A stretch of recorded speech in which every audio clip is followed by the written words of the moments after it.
Shalom, damai di hati. Puji Tuhan, berjumpa lagi dengan saya Pendeta Heni Momongan. Salam kasih, sukacita dan damai sejahtera untuk kita semua. Saya berharap saudara semua tetap dalam keadaan yang baik, sehat dan diberkati, berlimpah kasih karunia dari Tuhan Yesus Kristus. Dan saat ini saya rindu lagi untuk berbagi kebenaran firman Tuhan. Namun sebelum itu mari kita minta hikmat tuntunan kuasa Roh Kudus. Mari kita berdoa. Terpujilah Engkau ya Tuhan Allah Bapa di dalam Yesus Kristus. Kami sungguh bersyukur untuk setiap waktu dan kesempatan yang baik Tuhan masih anugerahkan bagi kami. Di saat ini kami rindu lagi untuk merenungkan kebenaran firman-Mu. Berilah kami hikmat sorgawi, hati yang mau terbuka dan siap menyambut firman-Mu, supaya kami menjadi pribadi-pribadi yang taat dan setia, melakukan setiap kehendak-Mu, sehingga hidup kami, iman kami semakin hari semakin berakar, bertumbuh dan berbuah bagi Kristus. Dan kami persembahkan untuk kemuliaan bagi nama-Mu ya Tuhan. Ini kami mau merenungkan firman-Mu dalam nama Yesus Kristus, firman kehidupan. Amin. Saudaraku yang dikasihi dan diberkati Tuhan, bacaan yang akan kita renungkan dalam Injil Lukas pasalnya yang ke-24, ayat 36 sampai ayat 49. Dengan judul Yesus menampakkan diri kepada semua murid.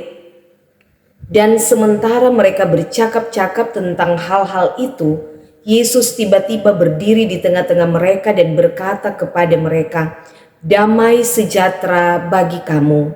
Mereka terkejut dan takut dan menyangka bahwa mereka melihat hantu. Akan tetapi ia berkata kepada mereka, "Mengapa kamu terkejut? Dan apa sebabnya timbul keraguan-raguan di dalam hati kamu? Lihatlah tanganku dan kakiku, aku sendirilah ini. Rabalah aku dan lihatlah. Karena hantu tidak ada daging dan tulangnya, seperti yang kamu lihat ada padaku." Sambil berkata demikian, ia memperlihatkan tangan dan kakinya kepada mereka. Dan ketika mereka belum percaya karena girangnya dan masih heran, berkatalah ia kepada mereka, "Adakah padamu makanan di sini?" Lalu mereka memberikan kepadanya sepotong ikan goreng. Ia mengambilnya dan memakannya di depan mata mereka. Ia berkata kepada mereka, "Inilah perkataanku yang telah kukatakan kepadamu ketika aku masih bersama-sama dengan kamu, yakni bahwa harus digenapi semua yang ada tertulis tentang aku dalam kitab Taurat Musa dan kitab nabi-nabi dan kitab Mazmur." Lalu ia membuka pikiran mereka sehingga mereka mengerti kitab suci.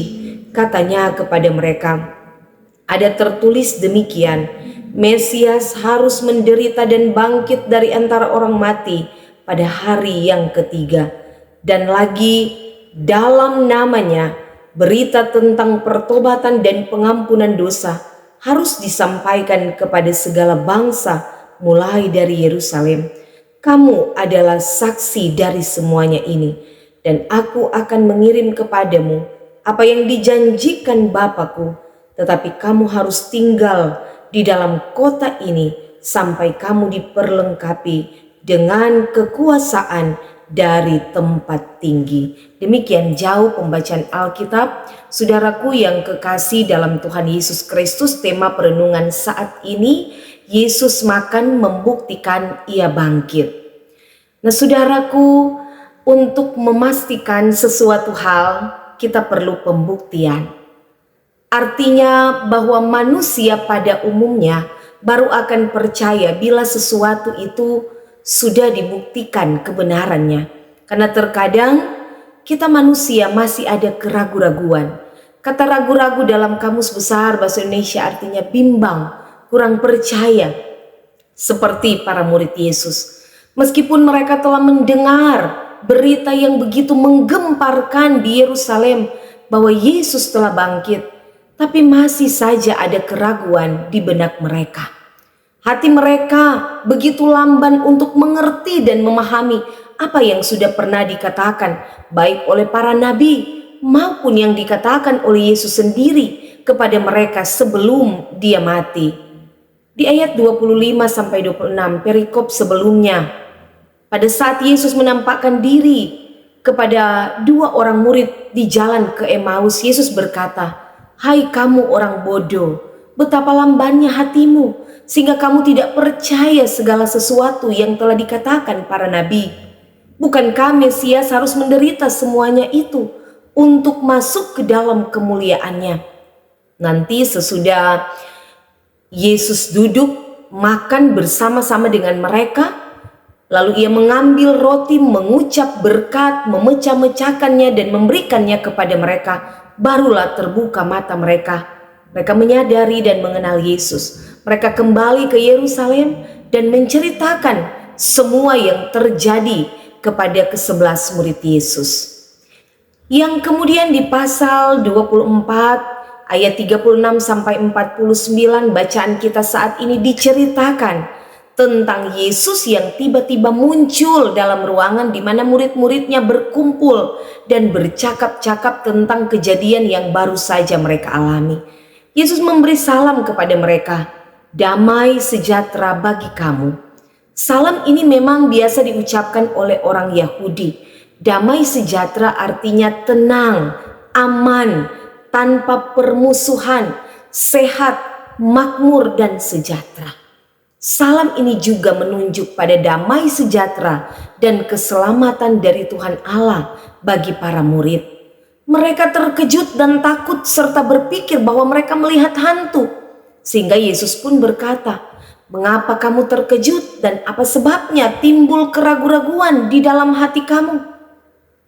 Pada masa itu, memang masih ada kepercayaan tentang hantu atau roh, yaitu makhluk yang tidak mempunyai tubuh, tidak dapat dipegang, tetapi terlihat mata.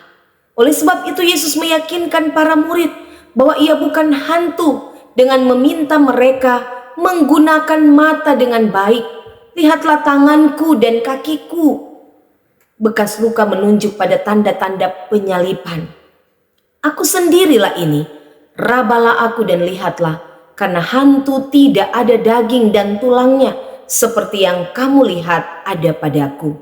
Ia mau meyakinkan bahwa dialah Yesus, berwujud artinya memiliki tubuh jasmani dengan tangan dan kaki, ada tulang dan daging, dan bukan makhluk yang supra alami seperti hantu yang arwahnya gentayangan.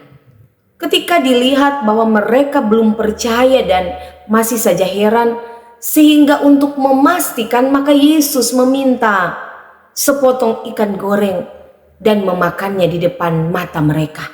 Yesus mau meyakinkan mereka bahwa melalui kehadirannya, bahwa dialah Tuhan yang hidup dan bukan hantu.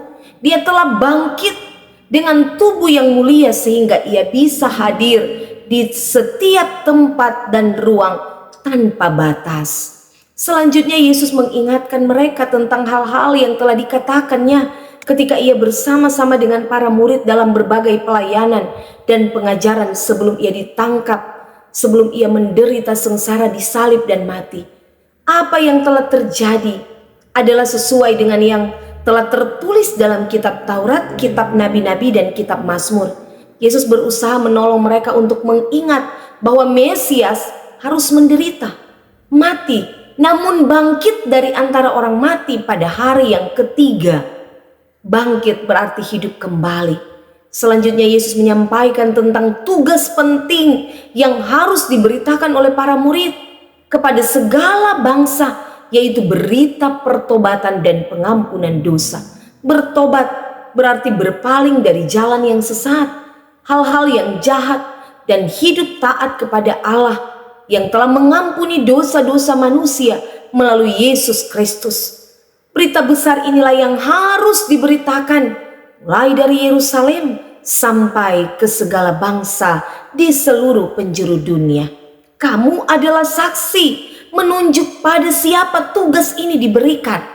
Para murid ditugaskan untuk menyaksikan, memberitakan, menyampaikan, dan menceritakan tentang semua yang mereka lihat dan alami bersama Yesus. Ayat 49 merupakan janji Tuhan Yesus tentang akan dikaruniakan Roh Kudus. Mereka diperintahkan untuk tetap tinggal di Yerusalem sampai diperlengkapi dengan kekuasaan dari tempat tinggi. Mereka harus taat menunggu sampai kemudian kuasa yang memungkinkan untuk mereka bersaksi itu diberikan oleh Tuhan. Diperlengkapi dengan kuasa menunjuk pada pemberian Roh Kudus yang akan memampukan mereka melakukan setiap tugas pemberitaan firman, penginjilan. Saudaraku yang kekasih dalam Yesus Kristus, cerita ini mengisahkan tentang keraguan yang berubah menjadi keyakinan yang kokoh. Kini berita tentang Yesus yang bangkit dan benar-benar hidup tidak dapat dibantah lagi, tidak perlu diragukan lagi. Sebab Yesus telah menampakkan diri tidak hanya kepada para perempuan, tetapi juga kepada semua muridnya. Saudara, banyak orang Kristen yang masih meragukan Tuhan, meragukan kuasa dan kasih Tuhan. Minta bukti dulu baru percaya. Seperti salah seorang murid Yesus yang bernama Thomas. Thomas pernah berkata, "Sebelum aku melihat bekas paku pada tangannya dan sebelum aku mencucukkan jariku ke dalam bekas paku itu dan mencucukkan tanganku ke dalam lambungnya, sekali-kali aku tidak percaya." Ini tanda orang yang keras hati. Dan memang ada orang yang seperti itu, selalu mau menuntut bukti dulu baru percaya. Jadi kalau ada bukti baru percaya, kalau tidak ada bukti susah untuk mempercayai. Saudara, janganlah kita seperti Thomas yang meragukan tentang kebangkitan Yesus, meragukan tentang kuasa kasih Allah yang menyelamatkan. Apalagi kita memang tidak lagi melihat Yesus Kristus secara fisik, tetapi kita dapat melihatnya dengan kacamata iman kita. Kita dapat merasakan kehadiran Tuhan itu benar-benar nyata. Dia yang memberi pertolongan. Dia Yesus yang menyertai, menuntun, memelihara di setiap perjalanan kehidupan kita. Karena itu dalam Injil Yohanes pasal 20 ayat 29b dikatakan, "Berbahagialah mereka yang tidak melihat namun percaya." Kita percaya bahwa Tuhan Allah di dalam Yesus Kristus yang menganugerahkan kita kehidupan dan jalan keselamatan. Hanya dengan iman kita dapat percaya tentang keberadaan Yesus Kristus yang benar-benar hidup. Dia hidup kekal untuk selama-lamanya.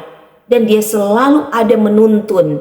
Dia selalu ada membimbing kehidupan kita sebagai orang-orang yang percaya kepadanya. Di saat kita sakit dan ketika kita berdoa dengan percaya, dengan iman yang sungguh, kita akan benar-benar merasakan kehadiran Tuhan itu menjamah dan memulihkan, menyatakan kuasa mujizatnya. Di saat kita berduka, dia sumber penghiburan dan kekuatan dan pengharapan. Dia Tuhan yang memberi kita kemampuan menjalani kehidupan ini. Ketika kita dalam pergumulan, dia Tuhan yang dapat menolong, memberi kekuatan, memberi jalan keluar. Ketika kita bekerja, ketika kita berjuang, dia yang memberi kita keberhasilan, kesuksesan. Dialah sumber dan yang memberi kita berkat, bahkan kehidupan dan umur panjang. Ketika kita percaya dan memiliki iman yang sungguh kepada Yesus Kristus, kita akan menyaksikan perbuatan dan pekerjaan tangan Tuhan yang tak terbatas, kuasanya, keajaibannya, mujizat Tuhan nyata dalam kehidupan kita. Yesus yang hidup, dia tidak hanya menampakkan diri kepada para murid pada waktu itu, tetapi Yesus selalu menjumpai kita, selalu datang dengan kasih-Nya, dan dia datang membawa damai sejahtera.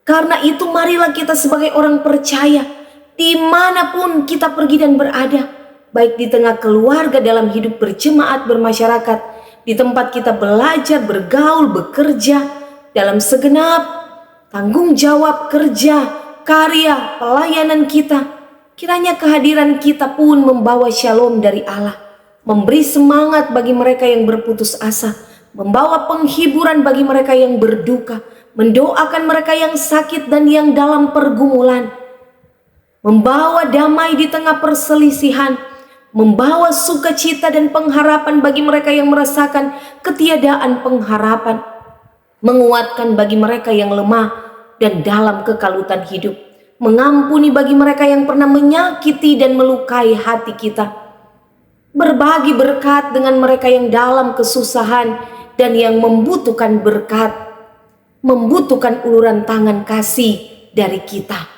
Karena sesungguhnya itulah yang Yesus kehendaki dalam kehidupan kita. Sebagai orang-orang yang telah diselamatkan, selagi Tuhan masih beri kesempatan, mari pakai kehidupan kita untuk jadi berkat, membawa kasih, membawa pengampunan, memberitakan tentang Tuhan, dan damai sejahtera kita bawa dimanapun kita pergi dan berada. Kita semua terpanggil untuk menjadi saksi Kristus, membawa kabar baik, kabar sukacita tentang Yesus Kristus lewat kata dan perbuatan kita, untuk kita saling membangun dalam iman. Karena itu jangan kita ragu, jangan malu, jangan takut, apalagi menolak panggilan Tuhan untuk melayani. Untuk menjadi saksinya, kita harus bersedia untuk dipakai oleh Tuhan, menjadi alat kesaksian Tuhan. Karena ketika kita dipanggil, ketika kita diutus, maka kita akan diperlengkapi oleh Tuhan sendiri dengan segala kuasa dan karunia lewat pekerjaan kuasa Roh Kudus yang memampukan kita. Dan kita percaya, iman kita semua sebagai gereja Tuhan, persekutuan orang-orang percaya, semakin hari semakin berakar, bertumbuh subur, berbuah bagi kemuliaan Kristus. Tuhan Yesus memberkati kita semua. Amin.